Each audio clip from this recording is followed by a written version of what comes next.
John Crawford was killed inside the Beaver Creek Walmart. Officer Sean Williams says he was not even originally dispatched to Walmart the night he shot Crawford. He happened to be completing paperwork right behind the building when the weapons complaint call came through.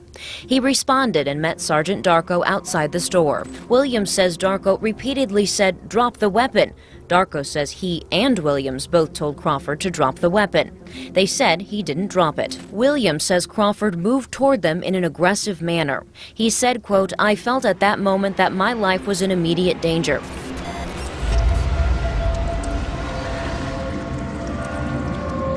This video features an interview with a law enforcement officer who was involved in the shooting of an unarmed individual. Sergeant David Darko describes the events of August 5th, 2014, when he was engaged in conversation with another officer. Initially, it seemed like a routine day, with no anticipation of any significant incidents until the end of their shift. However, the peacefulness was shattered by a dispatch call reporting an active shooter at the local Walmart, wielding a firearm and posing a threat to shoppers, including children. Given the recent spate of similar incidents nationwide, officers responded quickly, hoping to prevent another tragic outcome.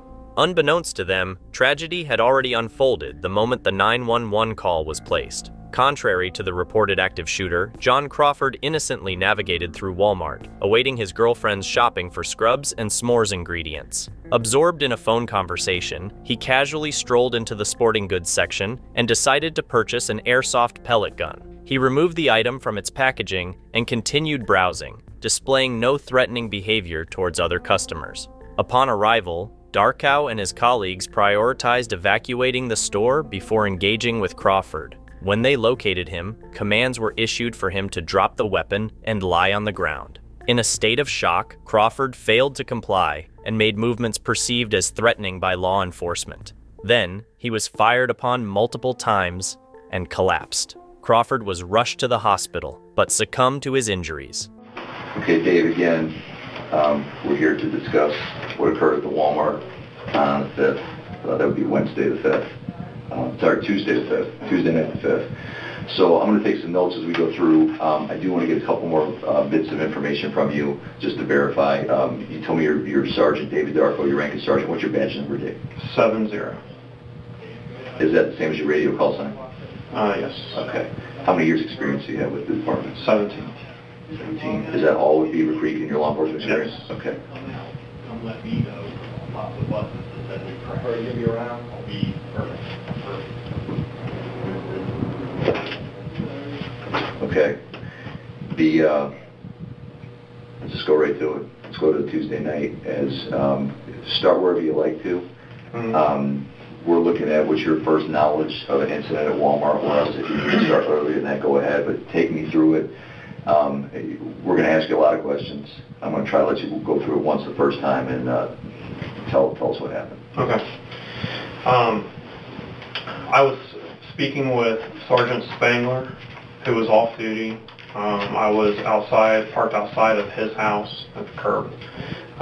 We were just chatting about whatever, personal stuff. Outside where at the curb, Dave? Right outside of Sergeant Spangler's residence. Okay. He lives, he lives back in that plat. So I was fairly close to where the incident had occurred when it came out. You were on duty? I was on duty. Okay. Sergeant Spangler was off duty. Okay. It's a friend of mine, so sometimes I'll go over there. We'll chat about stuff. Since I don't see him, right? Sometimes, Okay. I go over there and we discuss work-related things or personal things, whatever. Okay. So I was sitting there talking to him when the initial call came out. Approximate time? 8:20. Okay. 8 p.m. thereafter. Correct. Okay. Dispatch came over the radio, sent officers to Walmart on it was a weapons complaint that was being called in on 911. Mm-hmm. And I remember the broadcast saying that there was a man inside with a gun. Okay. So I immediately left Sergeant Spangler's residence and started heading to that location. The 911 dispatcher relayed to the officers that there was confirmation of an active shooter situation. Officers, I did not get on the radio to say I was en route, simply because I didn't want to tie up radio time. And I had other officers who were responding to dispatch saying they were en route. Okay. If I take over the radio, nobody else can talk. Understood. So I just go. Yeah. Responded code 3 to the area of Walmart. While I was en route, there was a couple more broadcasts from dispatch saying that the caller was reporting that he believed the subject was in the pet supply area of Walmart, that he was in the corner, and that he believed he was loading the gun. The airsoft gun was confirmed to be unloaded. Dispatch at one point also advised that he believed it was a rifle. So they maintained contact with the initial caller and they were able to give us updates as we were responding to the scene. I'm pretty familiar with that store. I've worked in there for all kinds of calls and extra duty during the holidays. So I knew where the pet supply area was. And when I pulled in over by the Sam's. That's where I entered the lot at the Sam's location. Okay. So I knew the closest entrance was that garden area, the outdoor area of Walmart. And so I came in that direction, responded right to those doors, because if he was in the pet area, that garden entrance would have put me literally right around the corner. As soon as I entered the store from the garden area, it would have taken me right to the pet area, which would have been on my right. So I go up, I park. I see that Sean had already called 3-7. I had heard that he was already on scene. Sean being who? Sean Williams, officer that works 11 to 11. Okay. And I had heard he was already on scene. I didn't know where he was until I pulled up, and then he came running up to my location. He had a rifle. We knew that the subject who was inside was possibly armed with a rifle. That's what was being reported to us. And so I went, as soon as I pulled up, I went to the back. In the supervisor's cars, we keep our rifle, shotgun, and less lethal gun in a vault container in the back. So I went around to the back, grabbed the service rifle from the vault in the car, and grabbed a tactical vest that belongs to Sergeant Molnar.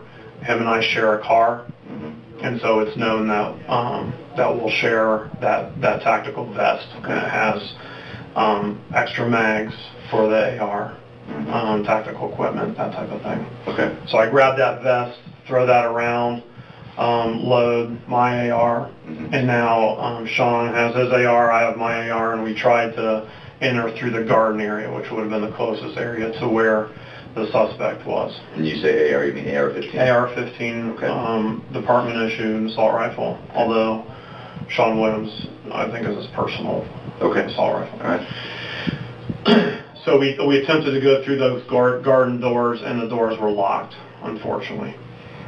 This caused us to both have to respond to the next set of doors into Walmart, which would be closest to the pharmacy type area. Okay. So it'd be the westernmost entrance that was open. Okay. And so we can understand the layout. When you responded to the garden doors that were locked, is that in the front or the side of the building? Front of the building. Okay. And the other entrance that you went to is also in the front of the building? Correct. Okay. So it'd be the next western entrance. Gotcha. Or I'm sorry, it would be the most western entrance, but it was to the east of the garden doors. Got it. Okay. So we walk in, and immediately we're at a brisk pace, and I immediately see that a greeter's still at the front entrance. It appeared as though some of the people around there had no idea what was going on. So I started giving commands to the greeter to get cover, get down. Upon the police's arrival, immediate steps were taken to evacuate the Walmart premises. Many customers, unaware of the situation, reacted with panic upon being informed of the presence of a shooter in the building. I believe Sean was also telling people to get out, take cover, this type of thing. Okay. We both are familiar with the store, so we walk in that entrance, go left down the aisle past the pharmacy, heading towards the pet supply area.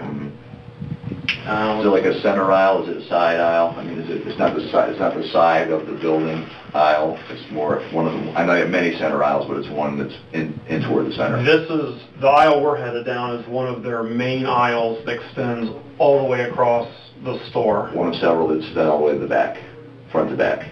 Correct.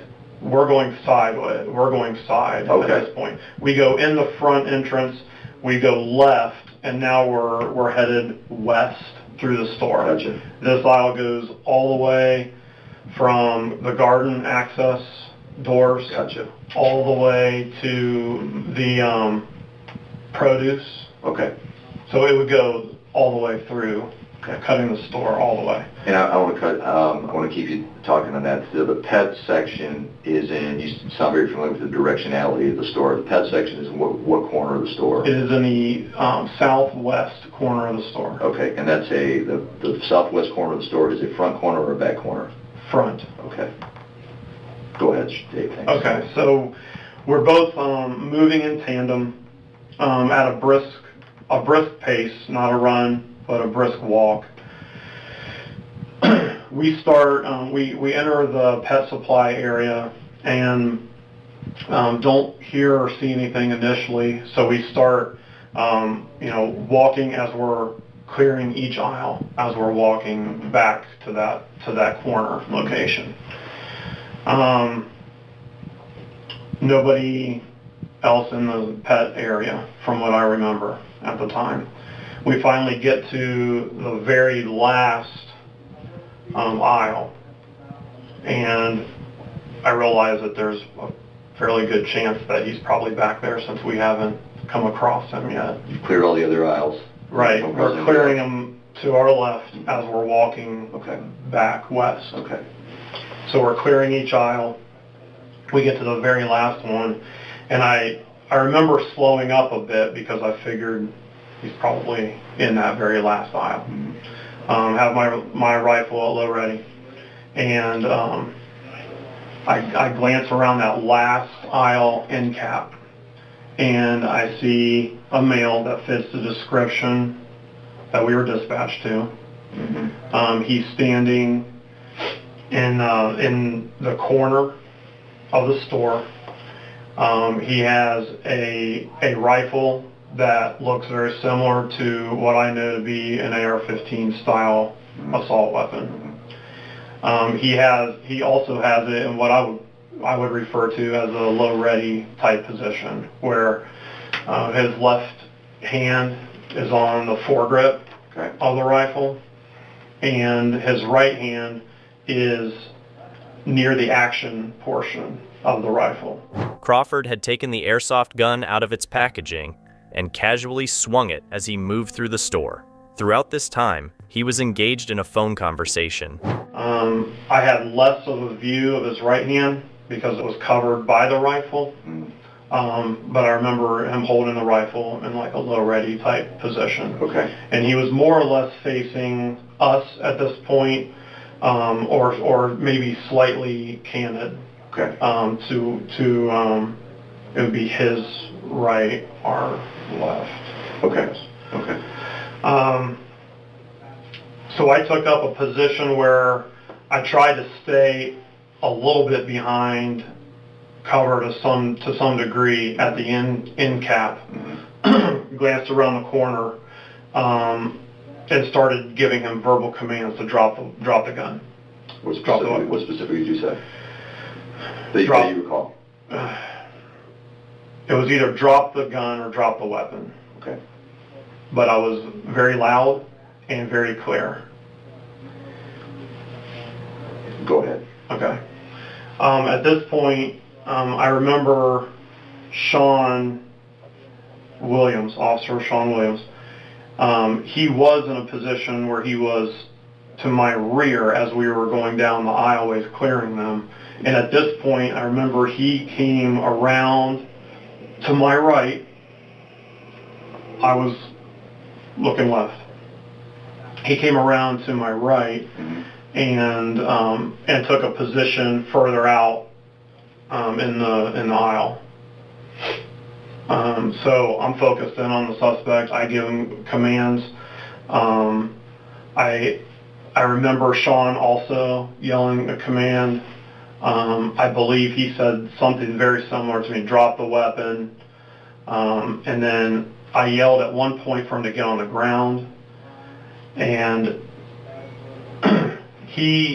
when I first yelled, drop the gun or drop the weapon, I remember he had a look of shock when he realized that we were there.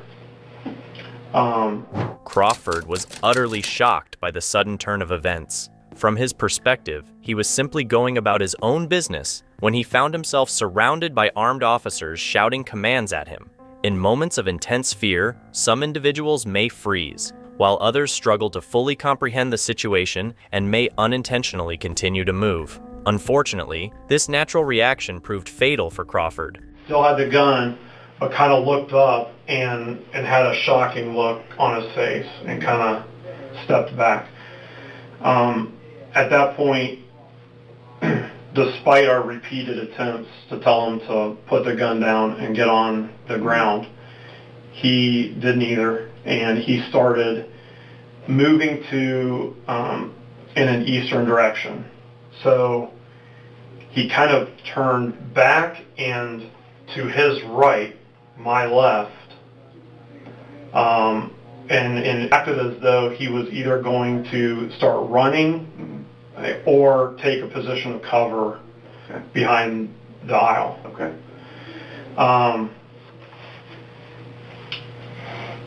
That's when I heard two shots go out from my right, and I knew it was coming from Sean Williams, Officer Sean Williams' rifle. Okay. Any questions? I'll let you continue on from there. What happened after the shots were fired? After the shots are fired, the suspect goes down. And the only thing I can tell you is that when he ran to my left, to his right, when he started to go down that area, I had less, I was better covered in my position, but I had less of a vantage point on him because now he's going down the aisle that I'm taking cover behind. Right. I remember thinking, I didn't know if he was hit or not, but he did go down in that direction. And so I remember thinking, well, I've got to get back to this other aisle in case he didn't. Right. He suddenly started to get back up, and that's when it crossed my mind that maybe he didn't get hit. Like maybe he just fell because he had tripped or something. Yeah. And so I remember thinking, I'm going to have to get over to this next aisle for when if he makes it over that. Yeah. He didn't. He went back down again and stayed there. Sean approached, and then I approached and hit the suspect. I covered. And he's down now. He's down now. I immediately radioed for the shots fired, and I needed an ambulance on my radio. It's right here. And then kind of covered Sean. Sean went up, handcuffed him. I do recall after the shots went off, the suspect, I believe he muttered something after the two shots. There was two shots that went off from Sean's rifle. I believe the suspect may have muttered something after the shots, but I have no idea what it was. My right ear was ringing. It was completely numb. That's where the rounds had gone off. So if he said anything or muttered anything, I I wouldn't be able to tell you. And again, that's after the shots were fired that you heard him Yeah. possibly saying things? Yes. Okay. How's your ear now? It's okay now. It was ringing off and on for probably about 2 days. Yeah. Did you see anybody forward or anything yet? No. Medical. Okay. No. Are you on admin leave now? Yes. David, okay. And that's just department protocol typically, is the way they explain it to you? Correct. Okay. Okay, he's down. Sean Cutham, you call him for medical assistance, and just go from there. You're still there for a while. What else is going on? Yeah. At that point, we started to, the other officers began arriving on scene.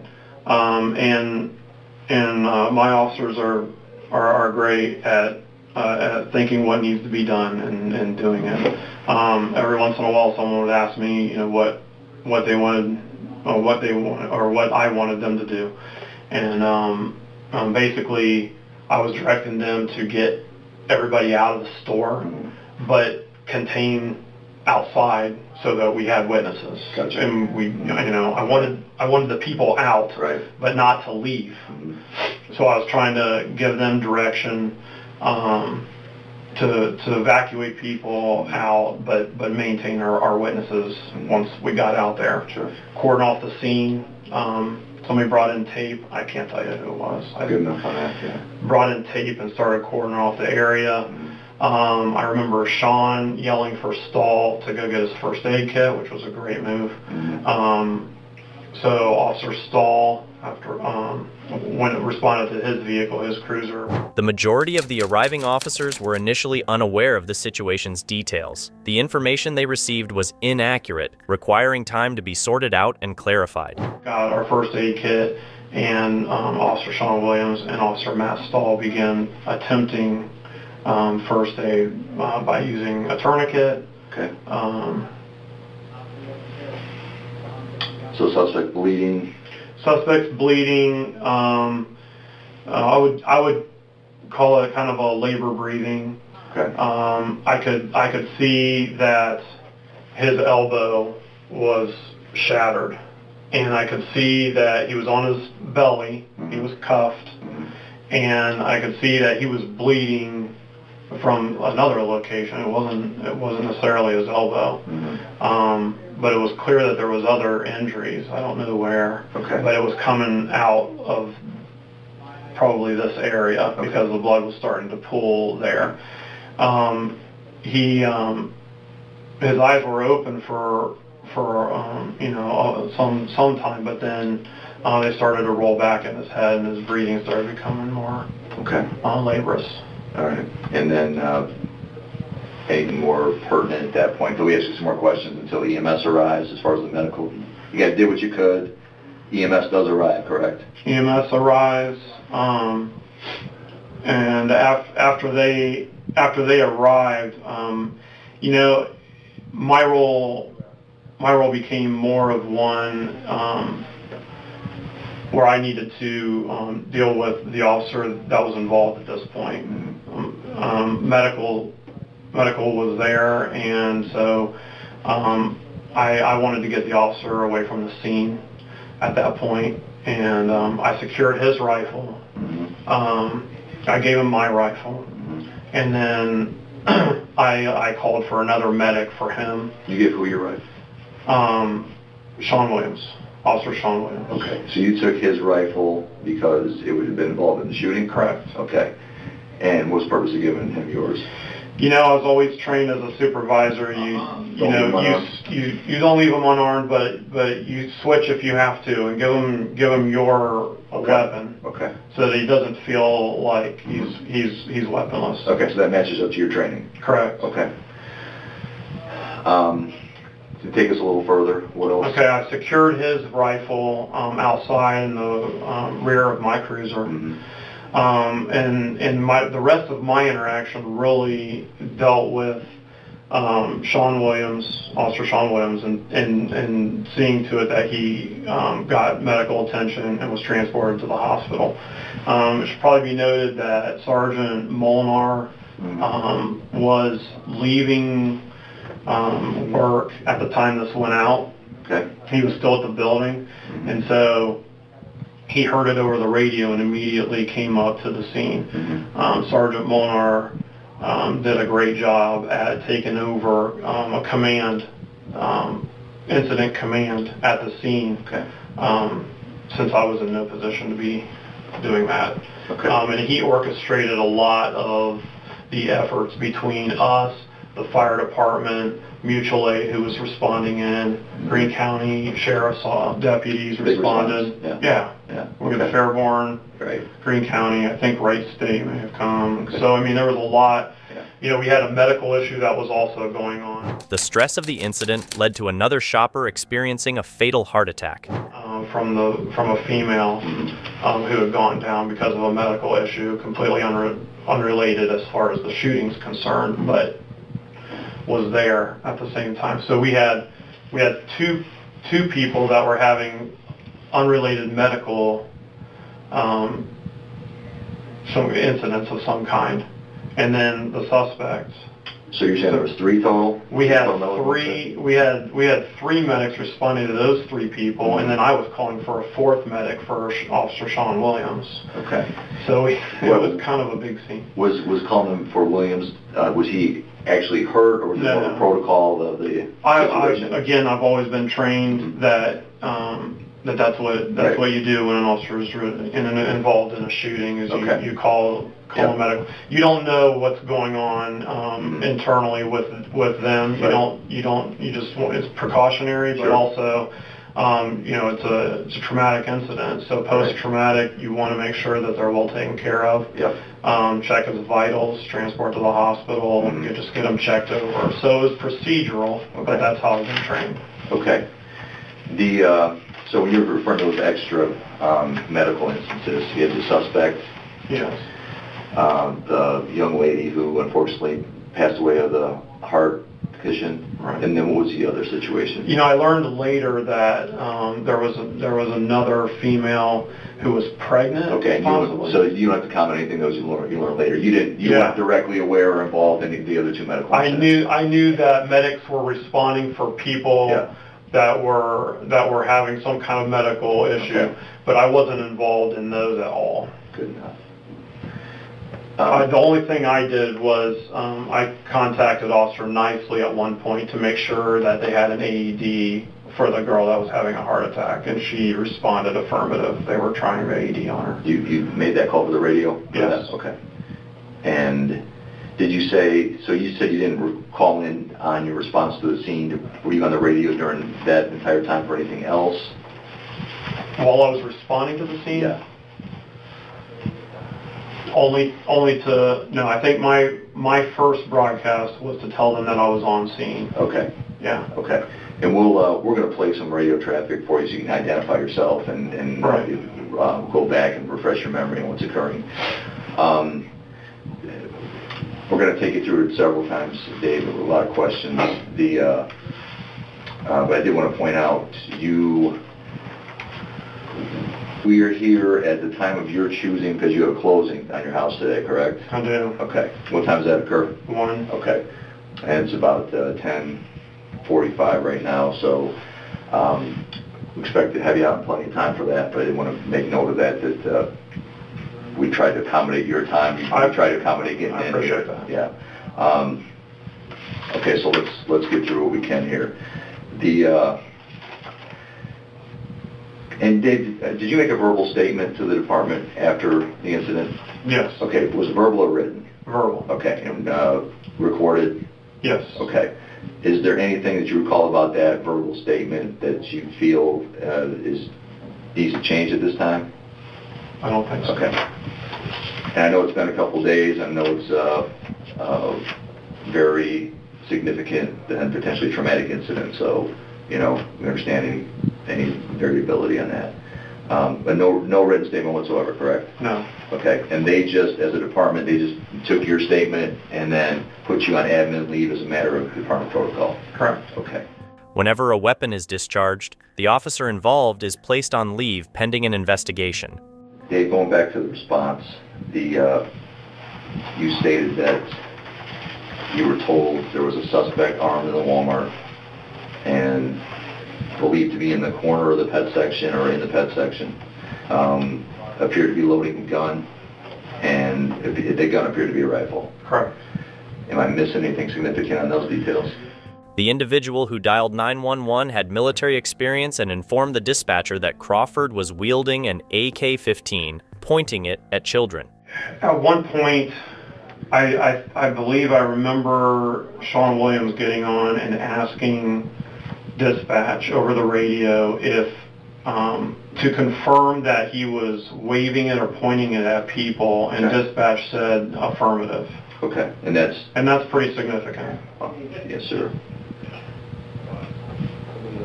Staying with that for a minute, and apologize, we might jump a little bit, but since we're on communications, when you and Williams are entering the store, you didn't really state that you guys had any verbal communication.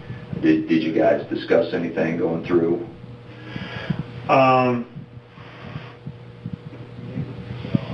As far as me and him before we entered, is that what you're... Yeah, before, during, and Like game plan type scenario. You know, I don't recall a lot of verbal communication between. We both just kind of knew what to do. you heard the same thing on the radio. You knew where you were going. We knew, yeah. Okay. Yeah, we both knew the area. We both, you know, I parked over by the garden area, so I think Sean had parked on the other side, and when he saw me pull up, he walked my way. Yep. I think I'm only speculating that he figured that's where we were going to go in. Okay. So he came to me, Mm-hmm. but then those doors were locked, and so there wasn't a lot of verbal communication between us. As soon as we entered the store, we were both communicating with other people, Right. trying to. I don't remember Fair enough. if we had any type of communication. I'm not recalling that. And your point being, seemingly, you guys have trained for situations like this, and there We wasn't had a lot. just trained for situations like Give me this. something on that. What would you train? We had just had, some people call it an active shooter training, some people call it a quad training. Okay. We had just gone through that. Our training records can reflect the exact date, Sure. but it was within a month. I think we did it July.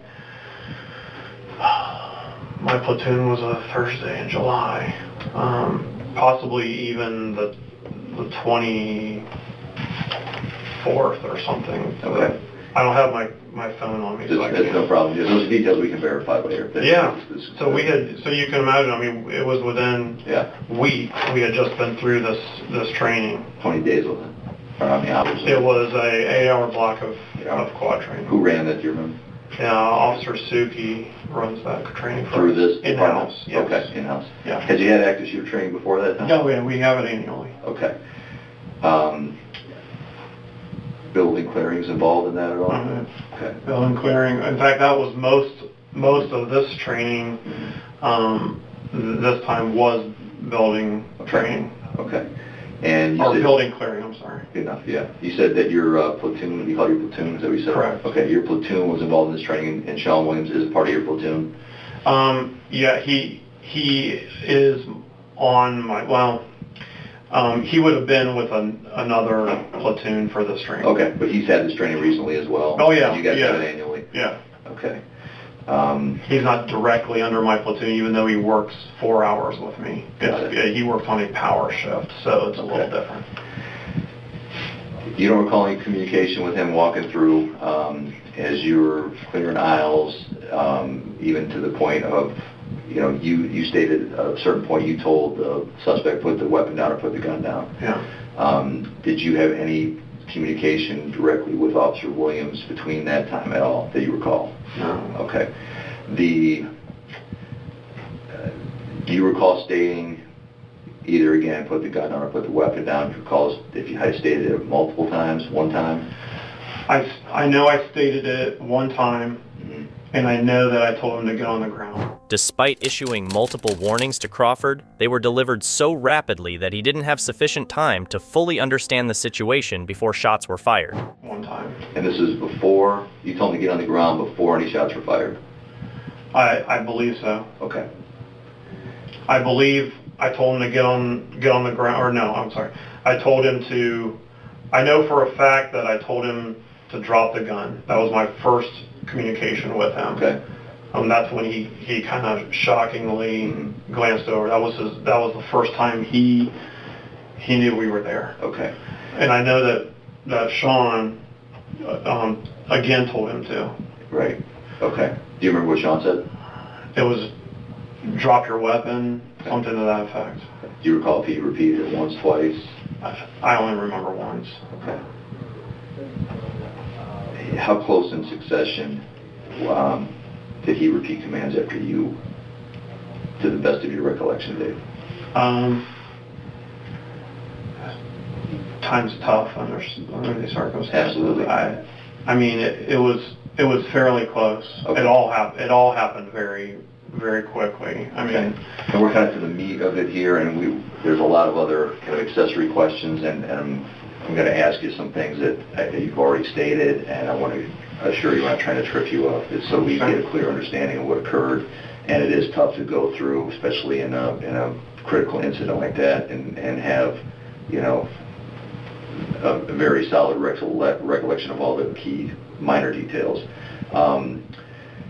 When you, according to what you said, you made first observation of the suspect before Williams did. Williams is on the other side of you. Is that sound accurate? yeah, he was more to my rear as we were going down the aisles clearing them. Okay, so to the best of your recollection, you would have seen the suspect first before, and you don't have to speak for Sean Williams, he's not here, Right. but in your mind, you probably saw the guy before Williams did. I believe so. Okay, so your command came first. Right.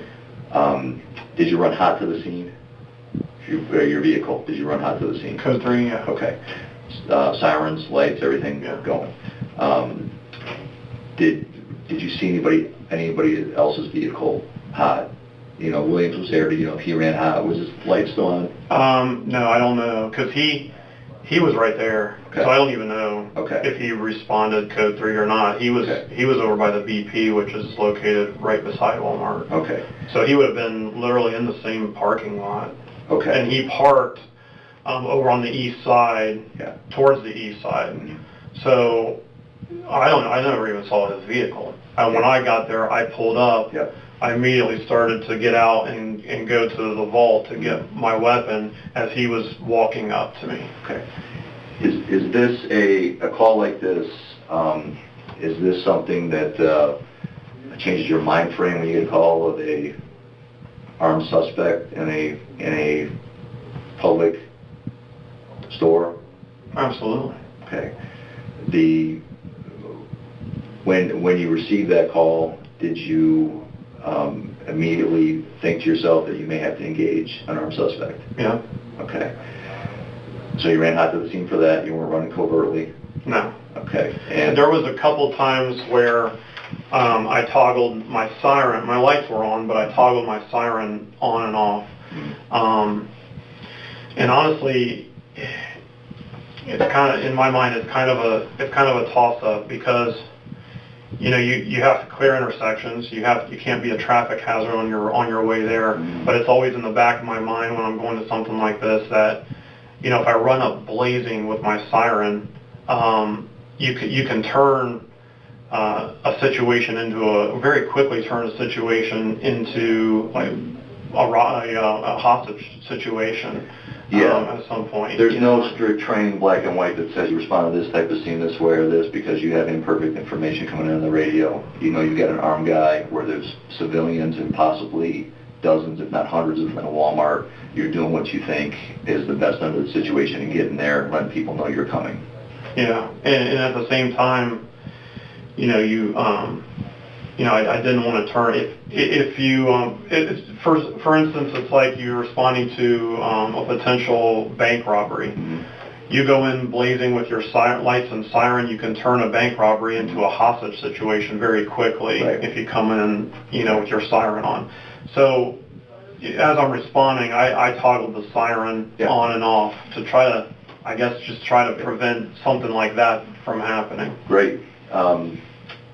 And you stated also, so again, the suspect to your knowledge, at least at that point, was in the front of the store, Yes. near the front of the store. You're arriving in the front of the store. Yes. You're arriving hot, so your sirens are going. So that's an indication the police are on the way. Yeah, Okay. but I had killed the sirens, but, when I got into the parking lot, I killed the sirens. Okay. But you entered the parking lot first before you shut them down? To the best of your recollection? Yes. Okay. There were no indications on the surveillance video that Crawford heard the sirens. And as soon Because I jumped over the Pentagon intersection as I was coming down Commons. Okay. So I'm coming down Commons, and when I got through the Pentagon intersection, that's a busy intersection. So I got through the Pentagon intersection, entered the Sam's, it would be the Sam's parking lot first. Okay. I believe I shut my sirens down at that point. Okay. Still had the lights going, but I shut the sirens down. What was the reason for shutting them down? The sirens, Mhm. just like I stated, I'm approaching the scene, Okay. and just from a tactical standpoint. Mhm. Okay. And when you enter the store, you stated that you pretty much immediately were yelling at people to take cover. Yeah. The first person we came to was the greeter, Okay. and I could tell the greeter had no idea what was going on. Okay. What was your tone like? What was your volume like when you're telling them to take cover? I would say it was a medium tone. I mean, I can have kind of a loud, booming voice anyway. Okay. So I mean, I wasn't screaming Okay. at them, but I was very direct. Okay. And said, "Get down, get cover." Okay. Couple of times? Yes. All right. Did that, so that's in the direct front of the store, I'm assuming registers right there and so forth, the greeter. No, the register. So you're not even past the greeter area in the Walmart, which is the entrance section. You're Yeah, from the entrance section. I call them a greeter, but really they stand there and watch people as they're Right, leaving. right. So, so the registers, all the registers would have been to our right. Okay. Did you say anything further to the people that you encountered at that point? We both were telling people, get down, get cover. I remember at least twice yelling at people to get down and get cover. Okay. And then as we started going back towards the pharmacy area, and subsequently to the pet supply area, Mhm.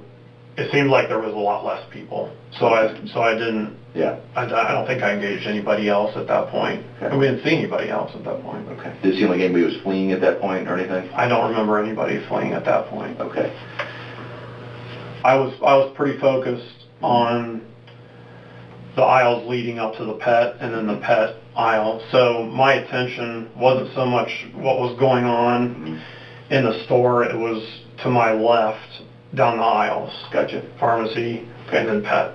You're doing what you can to tell people there's a situation. You want them to be safe. It's sometimes you're not sure where to tell people to evacuate or take cover in those types of situations. Yeah, we didn't know. Okay. What uniform did you have on? If you did have one. It's our summer uniform shirt. It's a polo shirt with a badge on this side, name on this side, police across the back, in big lettering. You threw your vest over the uniform? I did have a tactical vest over. It wasn't zipped up, so it would have been open still. Okay. Do you recall if your tactical vest has police on the back of it as well? I don't know. Okay. It's not. I don't own it. Okay. And I know. Sergeant Molnar would know that. It's his vest. You come in uniformed, you came in at least up to the parking lot lights and sirens telling people to take cover. Do you recall ever seeing police at any point in the No. evening? Okay. You felt that your presence was identified at least by what you were wearing and Yes. in that situation. Yes. And again, you did tell the suspect to get down.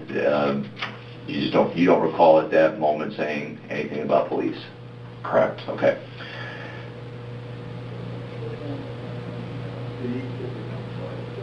Let's stick in the corner for a minute, Dave. When you first encountered the suspect, you said that you could observe he was holding a weapon. Yes. Okay, and you even went to specify that it looked like it could be an AR-15 or that type of... That mag. style Okay. of assault rifle, yes. Okay, and you had no other information? Darkow and the other officers had been informed that the weapon in question was an AK-15. Operating under that assumption, they may not have closely analyzed the situation since they expected to encounter such a firearm. Than what you've already said about the weapon and what type it may be, or the authenticity of such weapon? No, I mean, it looked exactly like an AR style rifle that, I've seen 100 times. And the information we were getting from dispatch was that he was possibly loading the rifle. And that came across radio traffic? Yes. Okay. When we were responding. And you were aware that there was a witness, I think you even stated that, there was a witness right there giving information to dispatch, a witness in the store. We had a dispatch. 911 call. Our 911 caller was still online with dispatch. Okay. Dave, we're almost 3 days from the incident now. Some of this has been released in the media. Are you aware at this point what that weapon was? Yes. Okay. When did you first become aware of that? I got a call from Sergeant Molnar. I think it was later that night, after I was already home. Okay. At any time during your response prior to the shooting, did anybody indicate to you he's holding a pellet gun? No. Okay. In fact, when I left the scene to go to the hospital with Officer Williams, I was still under the impression that it was a real AR-15. And that's how long after the shooting incident? Are we talking an hour? Are we talking... Oh yeah, if the shooting occurred somewhere around 8:20 p.m., I wasn't released to go home until after midnight. Okay, so hours. Yeah. Before you even... Okay. I had no idea it was a pellet gun until I got a call at home. Right, and it sounds like, Dave, you did everything you were trained to do as far as the response after the shooting, and you left it up to the incident commander coming on scene. They secured it. You guys had secured the suspect. Yeah. There's no other suspects involved that you could identify. So, as far as you know, everything was secured. Somebody had eyes on the weapon on the ground. Nobody. The priority wasn't to check that weapon at that time or clear that. It was to get medical attention for the suspect. Is all that sound accurate? Right. Yeah. That's accurate. We had roped off the area. We had given attempted first aid to the suspect, got him removed. Then my attention turned to getting the officer medical attention because the scene was secure at that point. We had mutual aid that was being called in to do secondary searches of the building to ensure there was no other suspects and no other problems, and try to get more people evacuated because we were still getting reports that people were still locked in the pharmacy area. I don't think we ever found them, so I don't know where the delay came from, but we kept getting calls from people that were hunkered down in the pharmacy area. Okay. And I don't know what happened with them. Okay, well... obviously they got out at some point. Right. But yeah, that's the kind of chaotic scene we're dealing with. Right. Lots of people in a Walmart at 8 o'clock on a Tuesday evening. Dave, so you're told the suspect has a weapon.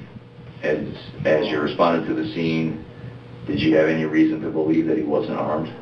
No.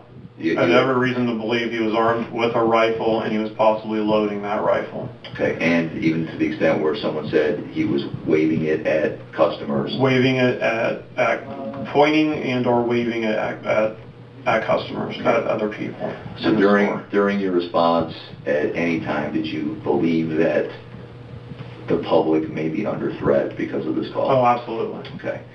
When you were entering the building, did you at all fear for your own safety or take precautions for your own safety? Absolutely. Okay. When you round the corner, you see the suspect. Now, you knew that you were looking for somebody in the pet aisle holding a rifle. Right.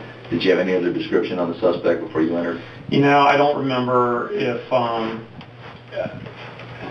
For some reason, I believe I remember dispatch saying it was a black male. Okay. I don't know. So your key to that was you're looking for somebody holding a rifle. My key was looking for some. I remember it was a male subject, and they were holding a rifle, and they were in the pet area.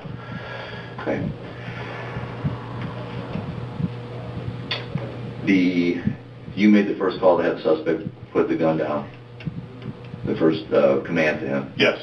The 911 caller conveyed a sense of certainty about the imminent danger he perceived, leaving no doubt that innocent people were potentially in harm's way. Faced with this urgent situation, the police had to act swiftly, considering the possibility that lives could be lost at any moment.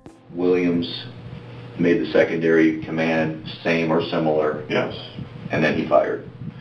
Yeah, and at one point I told him to get on the ground. Okay. And whether that was as the shots were going off or whether it was before the shots were going off, I do remember saying that. Did the suspect immediately comply with your command? He didn't comply with anything we said. Okay. After he was startled, he began darting to his right, to my left, and taking up some kind of. It's hard to describe how he reacted, but the best I can say or describe it, it was a startled reaction, and then it was a movement as though he was either going to take off running or he was going to seek cover behind that immediate aisle, that first aisle, something to that effect. But he was darting as he was moving, while he was still at low ready with the rifle. Okay. Still had it in his hands like this. Okay. And he kind of turned and began moving in that direction. And in my mind, I'm thinking there's no way we can allow someone who's already waved and pointed this gun at people, possibly loaded, and an assault rifle, to get out of our contained area and get into the general public where I know there's all kinds of people. So your perception was he didn't comply. You gave him what you thought were specific orders. He wasn't complying. The orders were repeated, and then Williams fired. Twice. Okay. Did you recall hearing it twice? Yeah. Recall? Okay. Let's stay on that for a minute, Dave. Why didn't you fire? Like I said, I took up a little bit more what I felt was a tactical position behind the aisle. And unfortunately, when you do that, if the suspect moves, you have less of a vantage point. Okay. He moved to a position where my line of fire decreased as he went to his right, my left. Okay.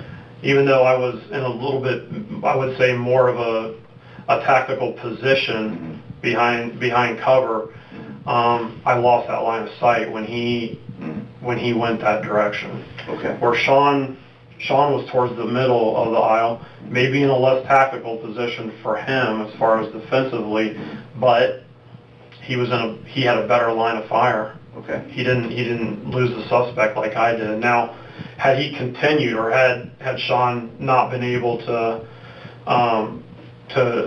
shoot him before he made it, I would have been in a better position to get to that next aisle over. Okay. But he dropped before he got there. Okay. Did anything? What other? You're 17-year-old veteran of law enforcement. You've had a ton of training. Yeah. What other specialty training have you had personally?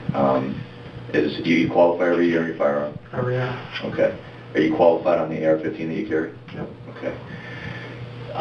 You just took active shooter. You do that every year, at least for the past several years, many years. Yeah. It's become an issue. Yeah. I've been on the SWAT team, the area SWAT team. Yeah, on the SWAT team. I've been on that 14 years. Okay. Did anything that you did yourself that night violate any of the training that you've had? No. Did anything that you saw Williams do, including firing his weapon at the suspect, violate any training that you've had or that you know that he has had? No. Okay. Did you feel he was justified in pulling the trigger at that point? Yes. Okay. How long have you been, could you estimate, I used to do the run active shooter training for the Attorney General's office too. In my recollection, let's say I know approximately when that all started. How long going back do you think like your department got more involved in saying we're going to have annual active shooter training? Has it been every year of your 17 years? No. Okay. As you know, I mean, Columbine changed a lot. So, you know, I would say shortly after law enforcement recognized that we can't do what we did at Columbine, that's when quad training first came out. Right. Our department's very proactive on our training, and I can't imagine as soon as law enforcement community took a different position after Columbine and started instituting that quad training, I would say it would have to be very shortly after that we started training that way here. And there's even some schools, like my niece's school just finally started the ALICE training, and we've known that schools have been doing that for 5, 7, 10 years or whatever you call it. But the run, hide, fight instead of the break and cover. So it's a different world basically than the days. Were you at any point in your training, going back 17 years, trained to secure a scene, mobilize outside, and then come up with a plan to go inside? Well, yes.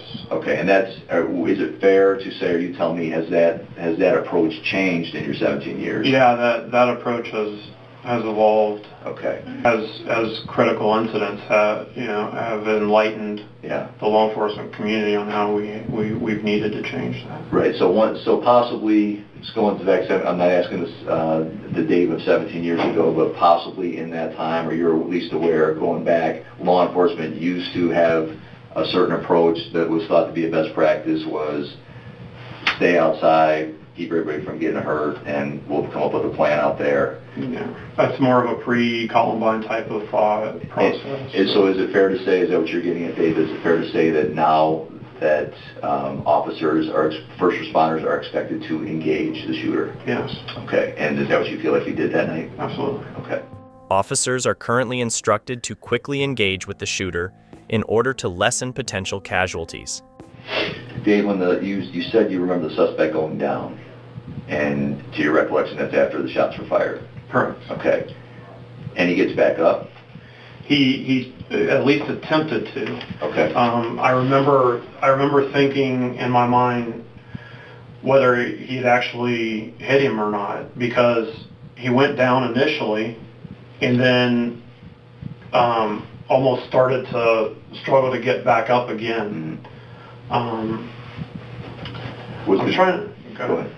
You go ahead. I'm trying to remember if I started to go back towards that other aisle when he. I thought that I did. That second, I glanced towards that second aisle to see whether he was going to get up and start running, because that would have been more my responsibility at that point if he had done that, because I was on that side. I would have had a better angle of that second aisle than Sean did out in the first immediate aisle. Understood. And understanding again of all that was encapsulated in those brief moments that night, do you recall when the suspect went down, was he still armed at the time? Do you recall that? I think he dropped the rifle after he was hit. Okay. So he's hit and he's down. He looks to be getting back up. Did you, at the time, you already answered this, Dave, but at the time you saw the suspect with the weapon, did you think the suspect was a threat? When he had the weapon? Yes, sir. Absolutely. Okay. When he goes down and he gets back up, was he potentially still a threat to you, even if the gun's on the ground? Is it hard to say at this point what you were thinking at that time? Of course, anybody who's willing to put themselves in the position he had done is going to be perceived as a threat by me. Okay. And I mean, we don't know if he's armed with anything else. I mean, just because he doesn't have a rifle anymore doesn't mean he's not armed anymore. right. And even though Officer Williamson just fired, the suspect gets back up. You guys don't fire on him again. No. He goes back down his own volition and somehow. Correct. Okay. Why didn't you guys fire again? We could see clearly at that point that that he was no longer a threat. Okay. So are you trying to say he went down very quickly after he got back up? Yeah. Okay. It happened very quickly. He struggled to try to get back up, and then it went right back down again and stayed down. Okay. So That's when we approached. So when he's getting back up, he's still a potential threat, and that's in your mind, but then he's going down right away, so they changed it pretty quickly. Is that what you're getting at? Right. Because in my mind, I'm thinking, did he get hit? Mm-hmm. I wasn't sure if he had gotten hit because he's starting to get back up again, Mm-hmm. but then he goes right back down again, and so I thought, I guess he did. I mean, Okay. Yeah. this is all happening with We're within split seconds. We're well aware. Half We're well second. aware. We appreciate you walking through it a bunch of times. I know it's difficult to do. Dave, do you have any prior involvement in shooting incidents? No. Okay. I mean, I've been on shooting incidents, but not to this degree where I'm actually involved in the shooting incident. you Okay. know? All right. So, well, take me there. So you've arrived after a shooting has occurred, or you've Right. been there, and have you observed other officers shooting? Darkow had never been directly involved in another shooting, nor had he ever been accused of using excessive or aggressive force. Have you been on scene when another officer shot someone? No, probably the closest one was our SWAT team responded to a call up at Huber Heights where a sniper had shot a suspect. Okay. And we in my unit, the Beaver Creek element, arrived shortly after. Okay. The man was still down, Got still laying there. You've never fired a weapon on another person? No. Okay. Sergeant David Darkow did not discharge his weapon. It was Officer Sean Williams who fired the fatal shots. Neither officer had been previously implicated in a case involving excessive force, and both had exemplary records for their conduct. It was concluded that both officers acted in accordance with their training and the available information. Subsequently, both officers were reinstated to active duty. Remember, it's your curiosity that fuels this channel. Keep exploring, stay inspired, and join us for more amazing content next time.